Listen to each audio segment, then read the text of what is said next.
ये कार अपने आप चल सकती है। आगे आने वाली कार की स्पीड को नाप के अपनी स्पीड को बढ़ा सकती है या फिर कम कर सकती है। अपनी डायमेंशंस के हिसाब से ये कार रोड पे अपनी सेगमेंट की कार से सबसे ज्यादा लंबी लगती है। अपने सेगमेंट में प्रीमियम लुक देने वाली कार है ये, with good tech and leatherette interiors in all black.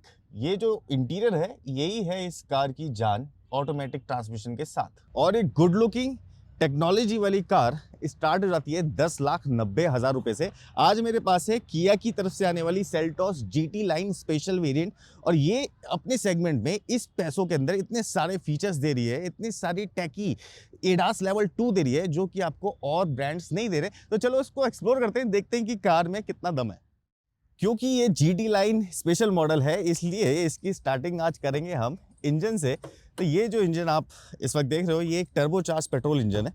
1.5 litre inline 4 engine है ये। टर्बो चार्जिंग से ये फायदा हुआ है कि ये पावर ज्यादा जनरेट करने लगा है, जैसे कि ये 158 का बीएचपी जनरेट कर रहा है एट 5500 आरपीएम पर। जो कार चलाने के एंथुसियास्ट है ना, जिनको बहुत ज्यादा मजा आता है कि भैया मैं पैडल पे पैर रखूं और कार नीचे से निकल के भागे, उनके लिए इसमें 253 न्यूटन मीटर ऑफ टॉर्क है, जो कि 1500 आरपीएम से स्टार्ट होता है देना और 3500 आरपीएम पर अपना पीक निकाल देता है। और स्टाइल में पीछे क्यों रहे भाई किया सेल्टोस, तो यहाँ पे सिक्वेंशियल टर्न इंडिकेटर्स आपको मिलते हैं, बट जब आप इसको हैजार्ड पे चलाएंगे तो ये नॉर्मल वर्क करते हैं। कुछ कंपनीज ने तो फॉग लैंप्स देने बंदी कर दी है, बट किया ने सेल्टोस में इस बार अपना ये जो क्यूब डिजाइन है फॉग लैंप का, इसको और ज्यादा एक्सटेंड कर दिया है। लुक्स की अगर बात ही कर रहे हैं और फंक्शनैलिटी की, तो ये कार आती है एलईडी हेडलैम्प के सेटअप के साथ में, जो कि रिफ्लेक्टर बेस्ड है। एंड अगर इसका आप डीआरएल इस वक्त देखेंगे ना, तो ये ब्यूटीफुली डिजाइंड है यार, और रात को बहुत ही क्रिस्प एंड क्लियर दिखता है। क्योंकि ये कार एडास लेवल 2 के साथ में आती है, तो ये जो आप बॉक्स देख रहे हो ये है रडार सिस्टम, और ये रडार सिस्टम इस कैमरा सिस्टम के साथ मिलके आपको आगे आने वाली चीजों के बारे में बताता है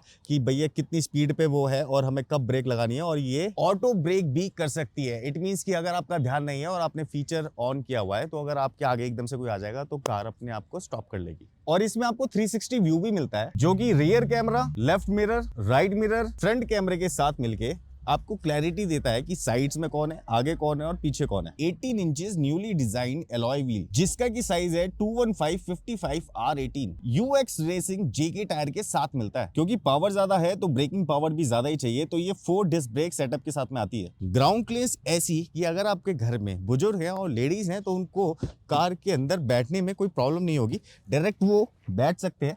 क्योंकि इस कार की जो ग्राउंड क्लियरेंस है वो है 190 mm की। वैसे तो इसमें बहुत सारे कलर्स आते हैं, बट आज जो ये कार मेरे पास है ना, ये है इंपीरियल ब्लू कलर में, और इसके अंदर 3 शेड है, एक है पर्पल, एक है ब्लू, और जब रात हो जाती है, शाम हो जाती है ना, तो ये ब्लैक कलर की दिखने लग जाती है। अब ये कार फीडबैक लेने के बाद बनाई गई है, तो इस बार इसका जो लुक रखा गया है वो एग्रेसिव रखा गया है। जैसे कि हुड के ऊपर की लाइनिंग हो गई, ये क्रोम हो गया, पियानो ब्लैक की ग्रिल हो गई, नीचे भी क्रोम का एक्सेंट है। ये जो सारे पोर्शन है ये भी थोड़े डिफरेंट टाइप ऑफ डिजाइन किया गया है इसके अंदर। इनफैक्ट ये जो बड़े बड़े 18 इंच के जो व्हील मिल रहे हैं ये बहुत सॉलिड लगते हैं। अगर रियर प्रोफाइल को भी देखा जाए तो काफी स्मार्टली डिजाइन है, जैसे कि ये टॉप माउंटेड स्पॉइलर इसके अंदर लगा दिया है, यहाँ पे एक लाइट आ गई है, फिर डिफॉगर वगैरह और वाइपर ब्लेड आपको यहीं पे मिलेगा। बट ये जो कनेक्टेड टेल लैंप है ये बहुत ब्यूटीफाई कर रहे हैं इसको। इनफैक्ट कि मेरी नजर बार बार जिस पे जा रही है ना, वो है नीचे वाला पोर्शन, रियर बम्पर जो है, इसको बहुत ही ब्यूटीफुली एंगेज कर रखा है। आपस में जो डिजाइन का कॉम्बिनेशन बना रखा है वो काफी आउटस्टैंडिंग लग रहा है। और एक और ऐसा पॉइंट जो कि लोग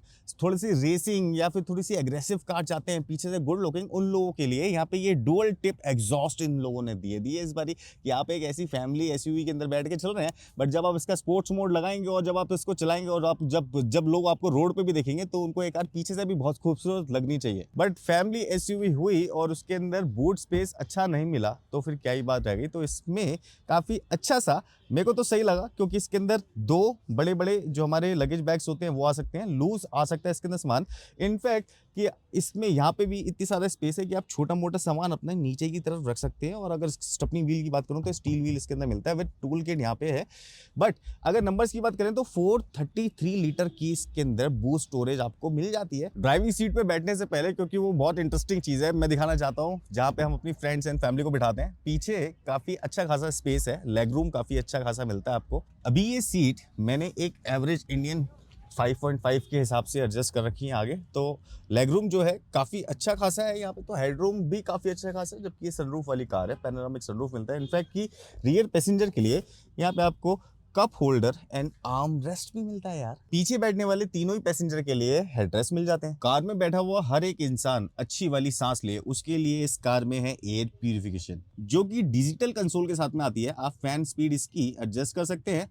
इनफैक्ट कि इसके अंदर पावर ऑन ऑफ के भी बटन्स हैं, तो आपको जब चाहिए एयर प्यूरिफिकेशन तो ठीक है, नहीं चाहिए तो फिर इट्स ओके। एयर प्यूरिफायर के नीचे यहाँ पे एसी के 2 वेंट्स मिलते हैं आपको, और यहाँ पे एक छोटी सी पॉकेट मिलती है, उसमें फोन या फिर डिवाइस यूज रख सकते हो। और पावर चार्ज के यहाँ पे 2 टाइप सी पोर्ट मिल जाते हैं। और अगर हमें गाड़ी में कुछ सामान रखना है तो उसके लिए यहाँ पे ये पॉकेट्स हैं। ये वाला जो पोर्शन है ये हार्ड है, फिर ये वाला पोर्शन जो है ये सॉफ्ट है। पीछे बैठे हुए लोगों को अगर धूप लग रही है या फिर वो अपनी थोड़ी सी प्राइवेसी चाहते हैं तो इसमें रियर ब्लाइंड का भी ऑप्शन है। आप इस ब्लाइंड को ऐसे ऑन कर सकते हैं और प्राइवेसी। यहाँ पे ये ग्रैब हैंडल है, इसको ऐसे करके पकड़ भी सकते हैं। इनफैक्ट कि इसके अंदर कोट या फिर हैंगर टांगने के लिए एक पोर्ट भी दिया हुआ है। और ये जो लाइट है ये एलईडी लाइट है, इसको यहाँ से भी स्विच ऑन कर सकते हैं, स्विच ऑफ कर सकते हैं। इनफैक्ट कि इसके बटन जो है कंट्रोल वो आगे से भी है। 1 लीटर बॉटल एक ऐसे आ सकती है। इनफैक्ट कि यहाँ पे भी एक पॉकेट है जिसके अंदर काफी सारा सामान अंदर की तरफ आ सकता है। सेल्टोस की ब्रांडिंग आपको इस कार में हर जगह मिलेगी, आगे पीछे 4 डोर्स में और हर एक पैनल के अंदर। और इनफैक्ट की ड्राइविंग प्लेजर के लिए आपकी म्यूजिक तो चाहिए ना यार, तो ये बोस का म्यूजिक सिस्टम आता है जिसका की आउटपुट बहुत अच्छा है। और अनफॉर्चुनेटली हम आपको म्यूजिक नहीं सुना सकते हैं with tutor and woofer system. तो जो इसका वूफर है वो बोट में लगा हुआ है। और अगर इन कंट्रोल्स की मैं बात करूं तो यहाँ पे देखिए कि 4 विंडोज जो है यही पावर्ड है, 1 टच बटन के साथ में आती है। यहाँ पे चाइल्ड लॉक आ गया है, यहाँ पे लॉक अनलॉक, और ये जो है आपके साइड व्यू मिरर को एडजस्ट करने वाले कंट्रोल्स हैं। और इसी बटन से आप इसको फोल्ड भी कर सकते हैं। क्योंकि इस कार का इंटीरियर बिल्कुल ब्लैक है तो आपको क्लॉस्ट्रोफोबिक फील ना हो, तो इसमें ऊपर अगर देखेंगे तो fast opening dual pane sunroof इसके अंदर मिल जाता है। इसकी डुअल पैन सनरूफ है। अगर मैं इसको पूरा ओपन करता हूँ तो कुछ इस टाइप से ये फास्ट मूविंग पीछे की तरफ जा रहा है। और आपको इतना बड़ा एरिया मिलता है जिसके अंदर से काफ़ी अच्छी एयर्स आ सकती हैं, काफ़ी अच्छे विजुअल्स दिख सकते हैं। और आपको ऐसा भी फील नहीं होगा कि कार छोटी है या फिर कार के अंदर जगह कम है। ये एरीनेस, ये जो सनरूफ होगा ये आपकी कार का बढ़ा सकता है। और ये रिमोट से भी स्टार्ट हो सकती है। अगर इसको होल्ड करके रखोगे तो कार स्टार्ट हो जाएगी। और इसकी की है यार कुछ ऐसी जो कि ये कंपनी काफी टाइम से फॉलो कर रही है। तो सामने ना बटन देके ना पीछे बटन देके साइड्स के अंदर बटन आते हैं। ये है लॉक का, नीचे अगर देखोगे अनलॉक का बटन है, और ये देखोगे तो होल्ड एंड स्टार्ट है, और ये देखोगे तो होल्ड एंड अनलॉक बूट है। बूट इसका अपने आप ऊपर नहीं जाता है, बट इस बटन को अगर मैं दबाऊंगा तो मेरी जो बूट है वो अनलॉक हो जाएगी। ऐसी अगर मैं इस बटन को दबा के रखता हूं, प्रेस करता हूं, तो ये कार जो है स्टार्ट हो जाएगी। क्योंकि ये कीलेस सेंटर के साथ में आती है इसलिए की जरूरत तो कभी पड़ती नहीं है। जैसे ही मैं रिक्वेस्ट सेंसर को क्लिक करूंगा, इसको अनलॉक करूंगा, तो ये रियर व्यू मिरर अपने आप ही अनफोल्ड हो जाएंगे, और जैसे आप इसको लॉक करेंगे तो फोल्ड हो जाएंगे। और यार इसमें ये पावर्ड सीट्स आ जाती हैं, जो कि इस सेगमेंट के अंदर अभी भी लोग नहीं दे रहे हैं। और अगर इस तरफ देखोगे तो स्टार्ट स्टॉप बटन आ गया, यहाँ पे ट्रैक्शन कंट्रोल को ऑन ऑफ कर सकते हो। ये है जो आपका इंजन ऑटोमेटिक स्टार्ट स्टॉप होता है ना ब्रेक लगाने पे, वो हेडलाइट लेवलर इस तरफ आ गया है। तो चलो यार अब इसको स्टार्ट करते हैं। सबसे पहले मैं ये जो स्टार्ट स्टॉप बटन है ना, इसको हल्का सा अगर प्रेस करता हूँ तो ये अपनी इस वाली स्टेट पे होती है, जहाँ पे कि आपको दिखाएगी कि कुछ नहीं है भाई। यहाँ पे ये सारे म्यूजिक सिस्टम वगैरह ऑन हो जाएगा, सारे जो इलेक्ट्रॉनिक्स है वो ऑन हो जाएगा। अब अगर मैं इसको डुअल प्रेस करता हूँ तो ये जो चीज़ है ना, इसकी ये जो एनिमेशन है, ये जो बहुत सारे लोगों का दिल जीतेंगे यार। बहुत ही अमेजिंग सी चीज़ है ये। और सबसे अच्छी सी चीज़ बताता हूँ मैं, यहाँ पे ना इसकी मोड है। जैसे ही मैं ये मोड चेंज करूँगा ना, तो ये देखना कि ये स्पोर्ट्स पे आ गया ना, कितना क्लास लग रही है ये चीज़। अब जैसे ही मैं इसको चेंज करता हूँ इको पे, तो ये इसने कलर चेंज कर लिया है। अब मैं इसको नॉर्मल पे करता हूँ, कलर चेंज कर लेगा। ये जो एनिमेशन है इसके अंदर, यही है जो कि ना एक आजकल की कार है ये, वो एहसास करवाते हैं। फिर यहाँ पे आ गया ये इसका पूरा इंफोटेनमेंट सिस्टम, जिसके अंदर मैप, नेविगेशन, फ़ोन एंड बहुत सारी चीज़ें, सब कुछ डिटेल में नहीं देखते। लेकिन हाँ, इसके अंदर कुछ चीज़ें ऐसी हैं कि जो आपको ज़्यादा अच्छी लग सकती हैं। जैसे कि इसका म्यूजिक सिस्टम जो कि बोस का है, जो आगे से भी आवाज़ आती है, साइड्स में से भी आवाज़ आती है। ट्विटर व्यूटर जो है इसके बहुत ज़्यादा ना कान के पास बजते हैं, तो अच्छा लगता है। ऐसा लगता है कि जैसे सच्ची में सिंगर आपके सामने ही बैठ के गा रहा हो। अब इसको एक बार स्टार्ट करके देख लेता हूँ मैं। देखो स्टार्ट किया मैंने, ये तो जब स्टार्ट होगी तो आपको कुछ ऐसा सा लगेगा। ठीक है ना, स्टार्ट हो गया। एसी वगैरह ऑन करते हैं इसका, तो एसी यहाँ पे क्लाइमेट कंट्रोल जो है, ऑटो क्लाइमेट कंट्रोल है इसमें। फिर स्टीयरिंग पे अगर कंट्रोल्स की बात हो जाए तो यहाँ पे देखिए ये है इसका dynamic, basically adaptive cruise control है ये। यार ये चीज़ है इसकी जो मेरे को बहुत ज़्यादा पसंद है। अपने रडर सिस्टम, जो कैमरा सेंसर है, उन सब से मिला के ना, ये वाले जो बटन देख रहे हो ना, यही है मोस्ट इंपॉर्टेंट चीज़। ये कार मेरे पास है 3-4 दिनों से, और मैंने इसको फीचर को बहुत ज़्यादा यूज़ किया है। तो इसका भी मैं प्रैक्टिकल दे दूंगा। ये है लेन कीपिंग असिस्ट, स्पीड आगे पीछे कर सकते हो, ये मैनुअल है। इसमें यहाँ पे ये ड्राइव इन्फॉर्मेशन मिल जाएगी आपको और ये नेविगेशन भी मिल जाएगा। यहाँ पे टायर प्रेशर मॉनिटरिंग सिस्टम भी है यहाँ पे, अगर देखते हो तो ऐसे ऐसे करके यहाँ पे सारी की सारी चीज़ें हैं। पैडल शिफ्टर्स के साथ में आती है, ऑटो हेडलैम्प्स हैं इसके अंदर, ऑटो वाइपर्स हैं इस तरफ देखोगे तो। लेकिन पैडल शिफ्टर की जो भाई शिफ्ट है ना वो बहुत अमेजिंग है। हाइट छोटी है, बड़ी फर्क नहीं पड़ता। ये स्टीयरिंग को भी आप ये टेलीस्कोपिक और ये टिल्ट, इसको इतने से इतने तक है, आप इसको एडजस्ट कर सकते हो। और मेरी जो बेस्ट सेटिंग है वो है ये जो डायल आप यहाँ पे देख रहे हो ना, ये ऐसे करके ट्विस्ट हो सकता है। जैसे मैं इसको घुमाता हूँ तो यहाँ पे मोड आते हैं इको, नॉर्मल, स्पोर्ट। बट अब मैं इसको अगर प्रेस कर देता हूँ तो यहाँ पे ये न्यू मोड दिखा देता है मुझे, जो कि है स्नो, मड एंड सैंड। और अगर मैं इसको प्रेस करने के बाद में इनको स्विच करना चाहूँ तो मैं स्नो पे जा सकता हूँ, मड में जा सकता हूँ, सैंड में जा सकता हूँ। बट अगर आपको गर्मी लगे तो उसके लिए है वेंटिलेटेड सीट्स। ये वाले जो आप बटन्स देख रहे हैं ये है वेंटिलेटेड सीट के बटन। तो वेंटिलेटेड सीट से क्या होता है कि भैया पसीने नहीं आते हैं, और ये जो सीट होती है इसके नीचे फैन सिस्टम होता है। तो अगर आप एसी पे हैं तो ठंडी हवा छोड़ेगा, अगर आप हीटर पे हैं तो गर्म हवा छोड़ेगा। और अगर ऊपर की तरफ देखें तो यहाँ पे है लाइट्स के स्विच, इससे लाइट सारी सारी ऑन ऑफ हो जाएंगी। ये डोर के लिए है और इसको आप इंडिपेंडेंटली भी ऑन या फिर ऑफ कर सकते हैं। Auto dimming rear view mirror इसके अंदर आता है। अगर स्टोरेज की बात करें तो चारों डोर्स के अंदर एक एक लीटर वाली बोतल तो वहाँ पे आ सकती है और छोटा मोटा सामान भी आ सकता है। यहाँ पे अगर ग्लव बॉक्स में देखेंगे तो इनफ स्पेस है विथ एम्बियंट लाइट का सपोर्ट यहाँ पे मिलता है। और एम्बियंट लाइट एक वहाँ पे भी आती है जो कि स्पीकर से फ्लैश करती है। अगर इसको इस तरफ से दिखाऊँ ना मैं, तो यहाँ पे इसकी एम्बियंट लाइट है, ये देखिए, ये जो मेरे हाथ पे आ रही है ना एम्बियंट लाइट इसकी यहाँ पे। फिर स्टोरेज में यहाँ पे ये 2 कप होल्डर्स हैं, इसको आप बीच में से निकाल भी सकते हैं। बेसिकली कार्ड वगैरह या कुछ ऐसी चीज़ रख सकते हो आप इसके अंदर। और अगर नहीं है ज़रूरत फ़ोन वोन रखना है स्टोरेज इसको, तो ये कंप्लीट निकल भी सकता है। यहाँ से अगर इसको बाहर की तरफ देखेंगे तो यहाँ पे भी एक स्टोरेज है। ये है इसका आर्मरेस्ट, जो कि आप एडजस्ट नहीं कर सकते, आगे पीछे नहीं होता है, ये फिक्स है। तो ये है हैजार्ड स्विच। और ये आ गए एसी वेंट्स। एसी वेंट की क्वालिटी जो है वो प्रीमियम है, प्लास्टिक की क्वालिटी किया ने प्रीमियम ही रखी है। ये आ गया जी आपका ऑटोमेटिक क्लाइमेट कंट्रोल। यहाँ पे आ गए मैप, नेविगेशन, सिलेक्ट ट्रैक और मीडिया से रिलेटेड कंट्रोल्स हैं ये। यहाँ पे ये सारे एयर वेंटिलेशन हैं, ये सिंक का बटन और ये जो है ये पूरा पूरा ऑटोमेटिक कंसोल ही है। यहाँ से यहाँ तक देखते हो तो वायरलेस चार्जर वहाँ पे दे रखा है इन्होंने। जैसे कि आप, ये फ़ोन है आपके पास में और आपको इसको ऐसे करके अंदर रखना पड़ेगा तो ये चार्ज होना शुरू हो जाएगा। देखिए लाइट ऑन हो गई ना, चार्ज होना शुरू हो गया। इस तरफ देखते हैं तो यहाँ पे ये USB टाइप A पोर्ट मिलता है, USB टाइप C पोर्ट मिल रहा है यहाँ पे।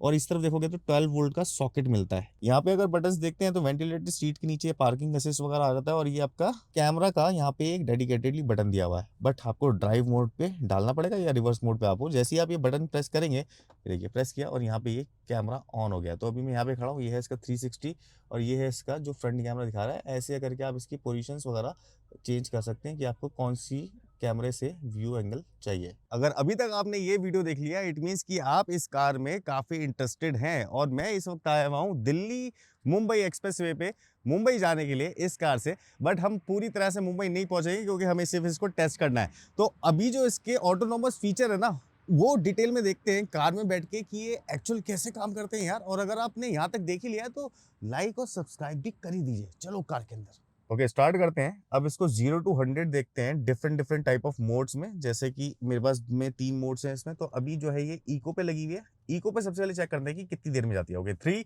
2 1 स्टार्ट। आप सेकंड्स खुद काउंट कीजिए कि ये कितना पावरफुल इंजन है, जो कि इको में भी 100 इसने एकदम से छू लिए। वाह। अब मैं मोड लगा रहा हूँ, ये नॉर्मल, देखिए ये नॉर्मल मोड लग गया। नॉर्मल मोड में क्या है, गियर रेशो का फर्क है। अब यहीं से स्टार्ट करते हैं। 3 2 1 स्टार्ट।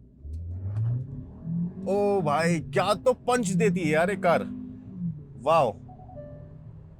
ये देखिए 100 एकदम 100 के भी पार चले गए हैं। ये स्टॉप। और इसकी ब्रेकिंग देखिए कैसी है। ये देखिए एकदम से स्टॉप। यहां से मोड चेंज, ये लग गया है स्पोर्ट्स पे देखिए 3 2 1 स्टार्ट। ये मतलब टॉर्क और BHP, basically torque initial state में काम आता है और बीएचपी आती है थोड़ी सी निकलने के बाद कार को। ये देखिए एकदम से 120 130। वाओ अमेजिंग यार, मजा ही आ गया। अब मैं सबसे पहले आपको दिखाना चाहता हूँ ये एडेप्टिव क्रूज कंट्रोल, ये वाला। अब देखिए हमारे आगे ये एक i20 चल रही है, मैं इसके पीछे लगा लेता हूँ। अब ये एडेप्टिव क्रूज कंट्रोल है जो कि हमारे रडार सिस्टम से डिटेक्ट करेगा कि ये कार की स्पीड कितनी है। मैंने ये 80 की स्पीड पे ये सेट कर दिया है, ठीक है। अभी मैंने कुछ नहीं किया है, मैंने ये पैर ऊपर कर लिया है, अब ये कार अपने आप चलेगी। ये मेरे सामने वाली जो कार है, ये जैसी ब्रेक करेगी मेरी कार अपने आप ब्रेक करेगी, और जैसी ये चल देगी मेरी कार अपने आप चल देगी। अब इसके अंदर ऑटोनॉमस कहाँ पे आ रहा है? अभी तो स्टीयरिंग मुझे संभालना पड़ रहा है ना। अब मैं इसके अंदर ये लेन कीप असिस्ट ऑन करूंगा, और ये जैसे ही मैं ऑन करता हूँ ये देखिएगा अब लेन अपने आप चलने लग गई। अब मैं आराम से बैठा हूँ कार में, मेरे को कुछ करनी होती है, मैंने पैर वैर बाहर निकाल रखे हैं और ये स्टीयरिंग ऐसे किया हुआ है। अभी मैं सीट थोड़ी सी और अगर पीछे करके दिखा दूँ तो ये देखिए मेरे दोनों पैर ये रहे और एक कार अपने आप चल रही है। बट हाँ ये है कि 100% सेफ नहीं होता, आपको अपना ख्याल रखना जरूरी है। अभी भी मैंने कुछ भी छुआ नहीं हुआ है, मेरे चारों हाथ पैर अलग है, जैसे टेस्ला वाली फीलिंग है इसमें। तो ऐसे करके अगर आप बैठे हैं और अगर आप मुंबई जा रहे हैं तो आप आराम से जा सकते हैं। थोड़ी बहुत बीच बीच के अंदर ये वार्निंग देता है ये वाली कि कीप हैंड्स ऑन स्टीयरिंग, ऐसे ऐसा करके। तो उस वक्त आप थोड़ा ध्यान रखिए क्योंकि अभी ये जो सिस्टम्स है ना ये मेच्योर नहीं हुए हैं। अब हमेशा तो हम लोग ऑटो मोड पे चलाते नहीं, कभी कभार दिल भी करता है कि भगाएं, मैनुअल भी होना चाहिए। तो मैनुअल कैसे काम करता है? मैनुअल मोड दो तरीके से काम कर सकता है। ये जो गियर शिफ्ट है ना, या तो मैं इसको पीछे करता हूँ और मैं कार चलाना स्टार्ट करता हूँ, ये देखिएगा ये कार चलाना स्टार्ट करी। अब जैसे ही मैं ये शिफ्ट दबाता हूँ यहाँ से तो शिफ्ट हो गई ये गियर। लेकिन अगर आपको एक्चुअल प्योर मैनुअल चाहिए तो उसमें आपको ये जो गियर लीवर है इसको करना है आपको ऐसे, ये हो गया गियर लीवर, और ये आ गया अपने स्पोर्ट्स मोड पे, मैनुअल मोड पे। और ये निकले हम, ये रॉकेट, ये मैनुअल मोड। और देखते हैं कि मैनुअल मोड पे ये कितनी जल्दी कितना खींचती है। यार अल्टीमेट पावर है इसके अंदर, अल्टीमेट। 120 ऐसी ही पहुंच गया मैं, वाओ 150 ऐसी ही पहुंच गई है। आगे थोड़ा सा ब्लाइंड स्पॉट है हमारे पास में, बट अगर चलाई जाए तो देखिएगा 160। इसमें ना कुछ फैंसी फीचर भी हैं, जैसे कि जो भी सॉफ्टवेयर से रिलेटेड अपडेट है ना उसको पेन ड्राइव से लगा के नहीं करनी है, मेमोरी कार्ड से लगा के नहीं करना, वो ओटी अपडेट के अंदर ही आ जाएगी। मतलब ओवर द एयर अपडेट आपको मिल सकती है। वॉइस कंट्रोल विंडोज है इसके अंदर, आप बोलो हेलो एलेक्सा और एलेक्सा आपका रिप्लाई करेगी, उसको बोलो क्लोज दी विंडोज, वो विंडो क्लोज कर देगी। डुअल जोन एसी सिस्टम है इसके अंदर, अगर आपके पार्टनर को नहीं चाहिए ठंडी हवा तो आप उसको गर्म दे सकते हो और अपने एयर जो है उसको ठंडी रख सकते हो। बाकी कार तो पूरी एक ही टेम्परेचर पे ही कंट्रोल होगी। इन्हीं सब चीजों के बाद इसके अंदर ब्लाइंड स्पॉट कोलिजन वार्निंग है। अगर कोई बिल्कुल पास से निकल के जा रहा है ना आपके पास से, तो ये आपको वार्न कर देगी कि साइड से कोई आ रहा है, ध्यान रखना। और अगर कोई सामने से भी आ रहा है तो इसके अंदर front collision warning and avoidance assist भी है। मतलब स्टीयरिंग हल्का सा मूव करेगा और आपकी वो जो अवॉइडेंस है उसको थोड़ा सा इग्नोर करने की कोशिश करेगा। आपको एक वार्निंग बीप भी आएगी और ये कार अपने आप स्लो भी हो जाएगी। सिर्फ इतना ही नहीं, ब्लाइंड व्यू मॉनिटर भी है इसके अंदर और वो क्लस्टर के अंदर ही दिखता है। जैसे ही मैं टर्न इंडिकेटर क्लिक करता हूँ लेफ्ट में, तो ये देखना ये वाली स्क्रीन ऑन हो गई है, यानी कि इस वाले मिरर में जो कैमरा लगा है जो पीछे की तरफ दिखा रहा है वो यहाँ पे दिखाएगा। तो ब्लाइंड व्यू मॉनिटरिंग सिस्टम भी है। ऐसे ही सेम इस तरफ भी है, जैसे मैं इस तरफ का करूंगा तो यहीं पे दिख जाएगा वो, आपको कहीं और देखने की जरूरत नहीं। और अगर आपको पहाड़ों पे घूमने का शौक है तो इसमें इलेक्ट्रॉनिक स्टेबिलिटी कंट्रोल भी है, जिसको ESC बोलते हैं। तो हिल असिस्ट होता है। बेसिकली जब कार ऊपर की तरफ जा रही होगी ना तो ये अपने आप ही ब्रेक लगा लेगी। जब कार नीचे की तरफ आप जैसे डाउन हिल आ रहे होंगे तब भी अपनी स्पीड को कंट्रोल कर सकती है। ना कार आपसे पीछे जाएगी ना आगे जाएगी, और बिल्कुल कंट्रोल में चलेगी। आजकल बहुत सारे क्राइम हो रहे हैं जिसके अंदर ये एडास वाली जो कार्स है ना ये ट्रैप हो जाती हैं। कैसी ट्रैप होती हैं? लोग बाग अंडा फेंकते हैं आगे, या फिर आगे आके खड़े हो जाएंगे। ये कार अगर आप चाहो भी ना अपने आप ये ब्रेक मार सकती है, बट इस फीचर को आपको डिसेबल करना है जब भी आप एक रिमोट एरिया से निकल रहे हैं या फिर अंधेरी जगह से निकल रहे हैं या फिर जहां पे दूर दूर तक कोई भी नहीं है। तो डिसेबल करने के लिए इस वाले फीचर को ना पता है क्या करना पड़ता है हमें। ये देखिए सेटिंग्स में जाओ, सबसे पहले है अपने किसी भी जो सी भी आप एडास चला रहे हो ना, व्हीकल सेटिंग्स के अंदर जाओ। यहाँ पे ड्राइवर असिस्टेंट आ जाएगा, इसके अंदर चले जाओ। यहाँ पे ड्राइवर सेफ्टी में चले जाओ। फॉरवर्ड सेफ्टी आपको जहाँ पे भी मिल जाए जिस भी कार में, इसको कर दो डिसेबल। अब क्या है जी, कोई हमारी कार के आगे खड़ा हो जाएगा और वो हमारे गन अगर चला रहा होगा ना तो हम थ्रॉटल देके उसको उड़ा के यहाँ वहां से भाग सकते हैं। बट इस फीचर के साथ में क्या हो सकता है कि आपकी कार एकदम से जाके ब्रेक लगा लेगी और वो आपको लूट लेगा। अपने दिल्ली मुंबई के सफ़र में यहाँ पे एक ब्रेक लिया अपन ने, और इस कार को चला के इतना मज़ा आया, सीरियसली क्या बताऊँ। इसने मुझे माइलेज दिए 300 किलोमीटर की रेंज का बता रहा हूँ, जो मैंने इसके साथ में ड्राइविंग एक्सपीरियंस किया है। तो 8 से 11 किलोमीटर की ये कार माइलेज दे रही है। फ्री फॉर ऑल चलाओ, मतलब आप ट्रैफिक में चलाओ कहीं भी चलाओ, 8 से 11 की माइलेज तो ये निकाल ही दी है। उससे ना कम उससे ना ज़्यादा, क्योंकि ज़्यादा निकाली नहीं अभी क्योंकि हम हाईवे पे आ रहे थे। तो मतलब अच्छा लगा कि इतने सारे फीचर्स, इतने सारे टैग, इतनी सारी चीज़ें इसके साथ में मिल गई। और यार ऐसी जगह में आने का ऐसी कार से जो कितनी ज़्यादा टेक्नोलॉजी वाली हो, कितना ज़्यादा मतलब एक फन लविंग एक चीज़ जो आती है। तो हमारी ये 2 दिन की मेहनत थी। आपको कैसा लगा वीडियो ज़रूर कमेंट में बताइएगा। सब्सक्राइब कर लीजिए अगर आप नए हैं तो, और लाइक तो कर ही दीजिए अगर आप पुराने भी हैं तो। ऐसे ही और इंटरेस्टिंग से कुछ कार, बाइक, हेलीकॉप्टर, प्लेन के नेक्स्ट वीडियो में मिलते हैं। तब तक के लिए नमस्ते, बाय बाय।